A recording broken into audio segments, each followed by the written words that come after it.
श्री स्वामी समर्थ. जय जय स्वामी समर्थ. अनंत कोटी ब्रह्मांड नायक राजाधिराज योगीराज जगाचे चालक मालक पालक श्री स्वामी समर्थ महाराज यांना त्रिवार वंदन करते आणि आजच्या नवीन व्हिडिओला सुरुवात करते.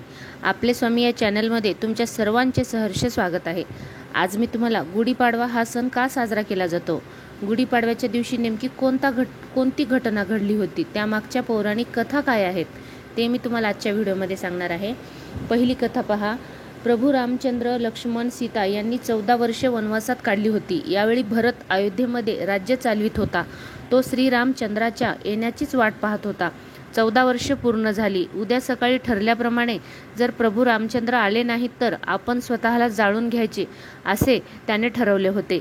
तशी तयारी पण त्याने करून ठेवली होती आणि मनोमन राम, सीतामाई व लक्ष्मण यांचे तो स्मरण करू लागला होता आणि त्यांची वाट पाहत बसला होता. एवढ्यामध्ये काय झालं, एक नवल घडलं. महाबली वीर हनुमान पुढे आले.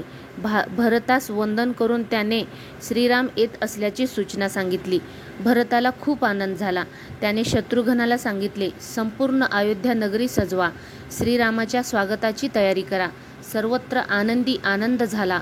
नदी ग्रामापासून ते अयोध्यापर्यंत लोकांनी सुगंधी पाण्याचा सडा टाकला. शंख, शिंगे, झांजा यांच्या आवाजाने सारे आकाश दुमदुमू लागले.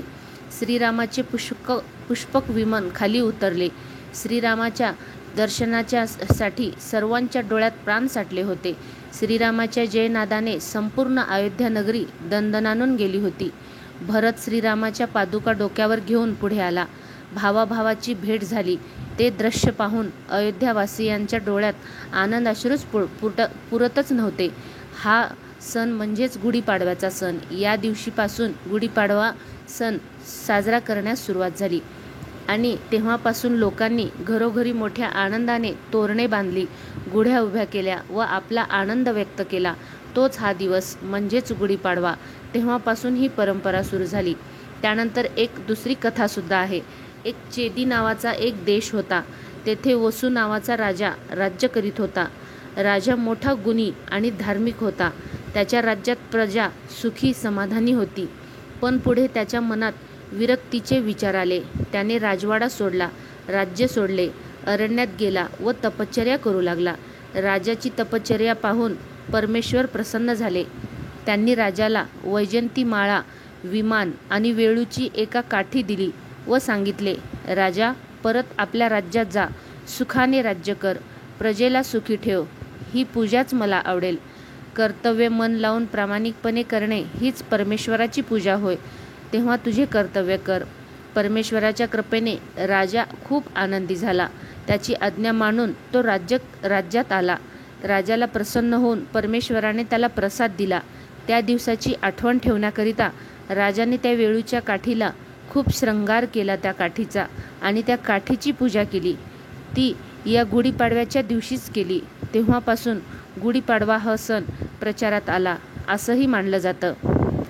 त्यानंतर गुढीपाडव्याची तिसरी कथा आहे. फार वर्षापूर्वीची गोष्ट. त्यावेळी पैठण ही महाराष्ट्राची राजधानी होती. प्रतिष्ठान असे या नगरीचे नाव होते. तिथे एक राजा होऊन गेला.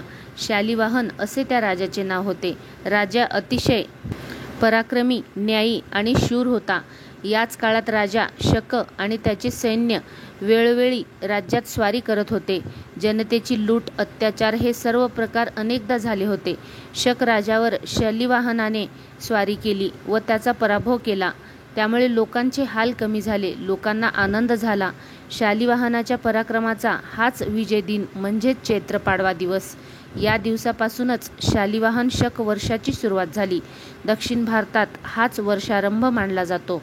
या दिवशी ब्रह्मदेवांची वेगवेगळ्या पद्धतीने पूजा केली जाते. नवे पंचांग आणून त्याची सुद्धा पूजा केली जाते. तो दिवस होता गुढीपाडव्याचा. म्हणून चैत्र प्रतिपदा हा दिवस वर्षाचा पहिला दिवस म्हणून या दिवशीपासून सुरुवात केली जाते. हा दिवस गुढीपाडवा दिवस म्हणून साजरा केला जातो. श्री स्वामी समर्थ. जय जय स्वामी समर्थ.